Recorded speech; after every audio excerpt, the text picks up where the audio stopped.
I was like, Gigi, you can't mess with my man, innit? Not the one where I'll be doing you need to upgrade me.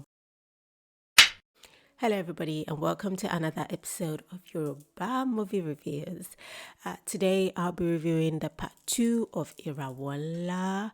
Irawo Nla means big star. So recap on part 1. Part 1 focused on a stepmother, Bimboshi, and a stepson, Joseph Mamadou. She was very mean to this boy, this man, and this man fell in love with a student in the same university. This student is brilliant. However, she's also an escort and she has spiritual powers. So when the stepmother, Bimbo Oshin, tried to attack this boy spiritually, the girl stepped in. I was like, Gigi, you can't mess with my man, innit? Part 2, quite strange enough, focused mainly on how the girlfriend, played by Motala Adebayo, got her spiritual powers. So, she was being attacked by some guy that wanted to use her for jazz.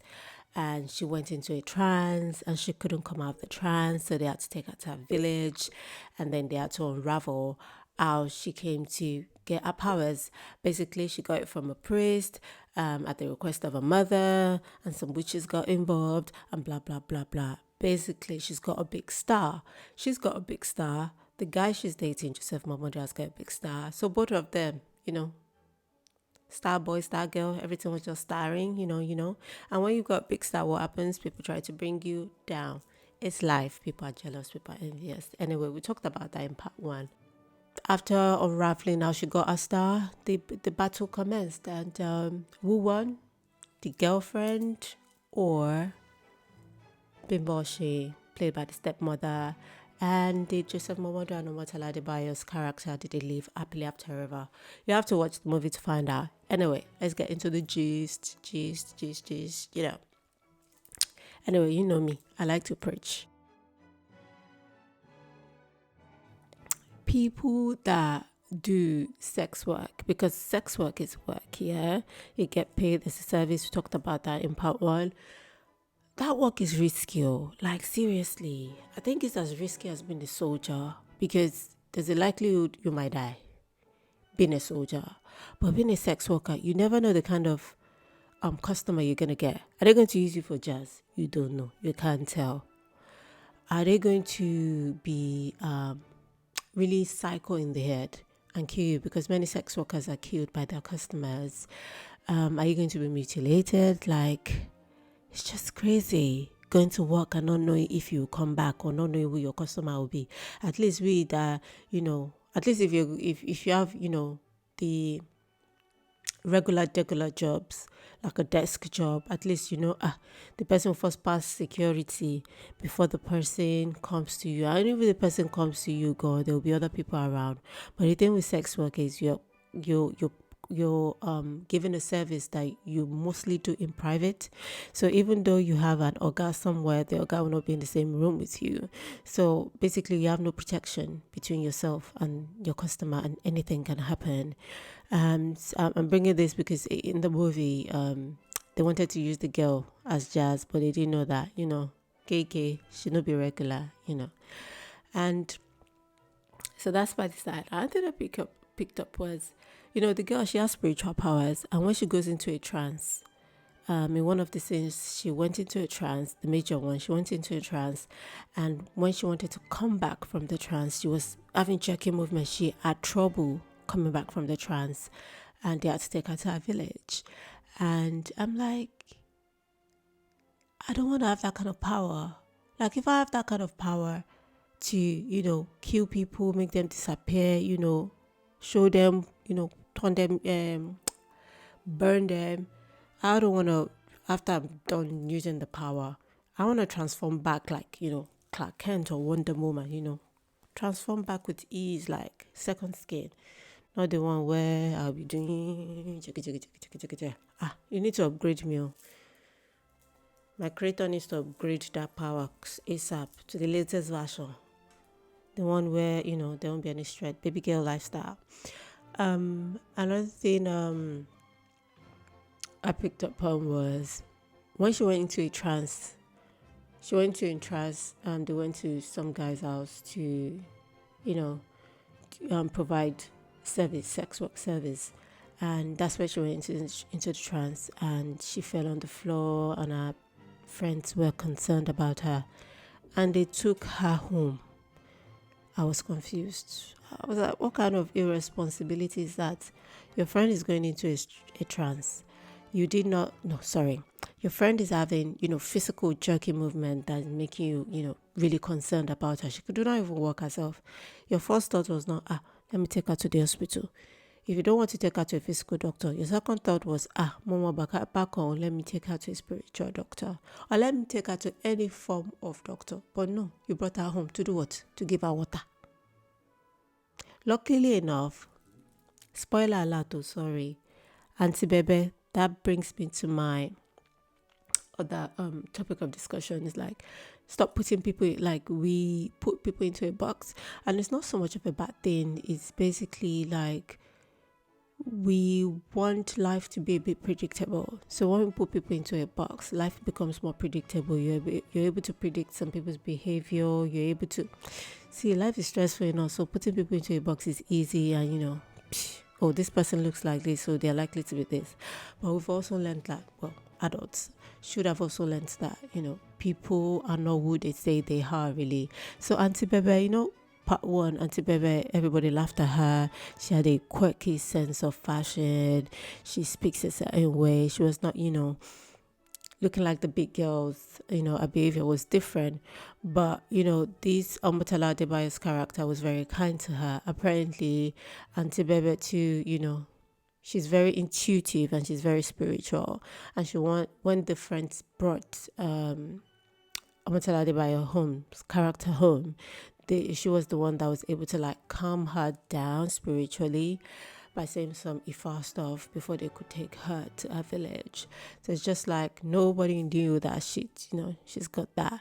If Omotala Adebayo's character was not nice to Auntie Bebe, I don't think Auntie Bebe would want to do her a favor. So, be nice, don't put people in a box.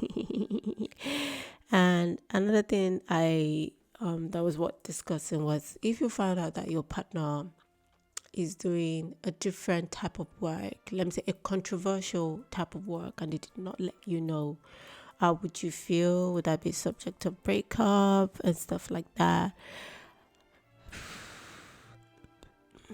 I think if we've been going out for a while, for more than a couple of months, and you know my values, and maybe I've mentioned to you that I don't want to date a policeman, and you're a policeman and you hide it from me, and I get to find out, that might be a cause for breakup. And I think like that's a major lie. So another spoiler alert.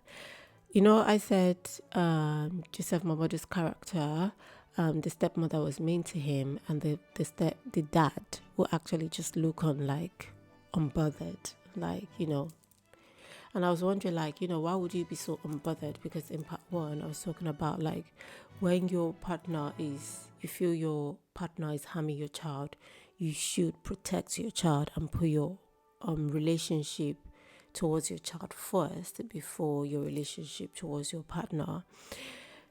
It turned out that Bimbo Oshin's character was actually using jazz on, our partner, on the boy's dad. So even though Bimbo Oshin's character was maltreating the stepson, it don't really do anything, and that's because of the jazz. So my question is, if you find out that your partner, when your eye clear, if you find out that your partner is using jazz on you, what would you do? Hey. Oh Lord, come and manifest your power. The road will not contain me and you. Like, the audacity. Like, Odemi Mole, Odemi Nugu. Like, that's not even love. That's selfishness. That's definitely not love. And where love is not being served, you carry your slippers, you dust it, and you go. because what's the person going, that person can kill you. Because what's the person going to do next for their own gain? Because I'm not acting out of my free will if you're having to use jazz on me. So, what are you going to do next? Cha, cha, cha, cha, cha, cha, cha, cha, cha, cha. Run. Anyway, so what did I like about the movie and what did I not like? I like the comedic value Auntie Baby brought from part one to part two. She was funny, she was quirky. Even though she was funny and quirky, and other girls in the campus were making fun of her, she still stood her ground. She was giving them glass for boost. She was funny. So I like the comedic value she brought. I like her the way her sense of fashion, the way I'm a quite quirky as well. So, how she matches everything together. So that's quite cool. I don't care, if all of you, you're subscribing to a set of fashion standards, what you see in Vogue, what you see celebrities wear, coming. Because that's Auntie Baby's logo. And, that freedom, I love it. Living for it. So I like that character. I like the CGI effect in the movie. Like when Amotola Adebayo's character was, doing fire, doing all of that, it wasn't looking weird. And when I liked her eyes would turn up when she's going into a trance. It wasn't weird. You see some CGI effects in movies, you'd be like, okay. But it was real enough. It was real enough. So I like that part. I like that they put effort in that. I like that the main characters were brilliant, Bimboshi, the wicked stepmother, thumbs up, Omotola Adebayo, the beautiful, brilliant girl. I like how versatile her character is. So she's switching from this escort, sexy girl to a brilliant student to some Orisha, doing some incantations. Because when she gets into that mood, shiva. So I like the I like how versatile her character is or was. I like the final battle between Bimbo Oshe and character and Omotola Adebayo's character. I like that, they put some effort into it. See, they were doing incantations that, although I did not understand it, their body language, their mannerism is like fighting with swords, but without a sword. You're fighting with your words using incantations. It was so cool. I loved it, and I love that, they extended, they gave us a bit of that. It wasn't just short, beginning, and ended, they gave us a bit of it, even though I didn't even understand half of what the incantations were. But it doesn't matter, the right person won. But I'm not going to tell you who. You have to watch the movie. So what did I not like? I felt like two different writers wrote part one and two, because part one focused on Joseph Mamadu's relationship with Omotola Adebayo's character and Bimbosh's character. I could see the dynamic, I could see the story. But part two was focusing on how she got her powers. And I think there was more than 45 minutes or over an hour on that. And I'm like, why is that so important about how she got her powers? That could have been shortened to 10 minutes. I felt like they could have developed other parts of the story to make the movie longer if they really wanted to do a part two rather than focus on how she got her powers. So it felt like, because at different times in the movie, I was like, okay, I thought there was going to be a battle between Bimbosh's character and Omotola Adebayo's character. Where's the battle? 1 hour don't pass before the battle commenced. So I'm like, so I felt like two different characters, did the movie. I thought part two would even start with the battle, like back to back, but I did not see Bimboshi until the end. So I felt another thing is I felt the screen time they gave Bimboshi in part two and Joseph Momodu in part two was very little. And I did not like that part. Also, there was a dancing scene for almost 4 minutes. I counted 4 minutes dancing scene Part one was quick, part two, I was just like 4 minutes of just people dancing. I get it. They're dancing, they're having fun. Move on. Yeah, so I did not like that. There's one thing I did not also like was there were too many twists and turns in telling the story as to how she got her powers. At one point I was just like, okay, Kini Koko, tell me, what's the main why? Also me at one point, but they got there at the end, but it was just long-winded. This one is general. I don't like when they're doing incantations and they just put incantations. This one, they even went a step further. They put evil incantations. And I could not understand because the Yorubas were so deep and I could not understand. And I was just like, I like them to put the incantations, when they're saying incantations, the exact what they're saying, even if it's in Yoruba or English. Because one, I like to learn more. And number two, I want to know whether to mute my TVs, whether it's something I should be hearing. It's not everything you should hear, I believe. So yeah, that's a general thing I don't like about some of it. So ratings. There were so many things I did not deform my hand a bit. I rated part one. I think I rated part one 4.5, but I'll have to reduce this to 3.5 stars. Like, it was just the storyline, how they developed it, the long scenes that were unnecessary, the lack of screen time they gave Bimbo Oshie and Joseph Mamadou.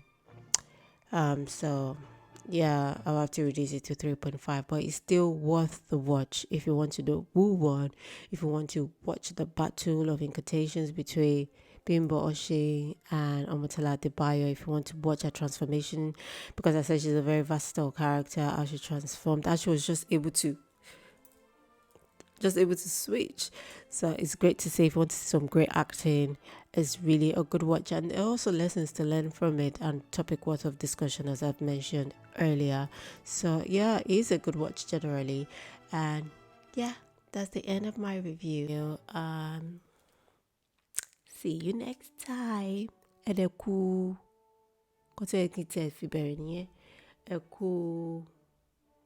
fuel increase. Shoko Ojekbo. I hope everything just gets better, because I just think it's getting worse really, and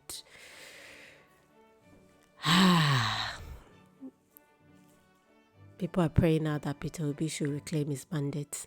Well, he's reclaiming it in the courts, but people are not praying for its success. Oh well. Godspeed. I pray for Nigeria too. Because sometimes I like to go back home, but I don't feel safe enough going back home. Yeah.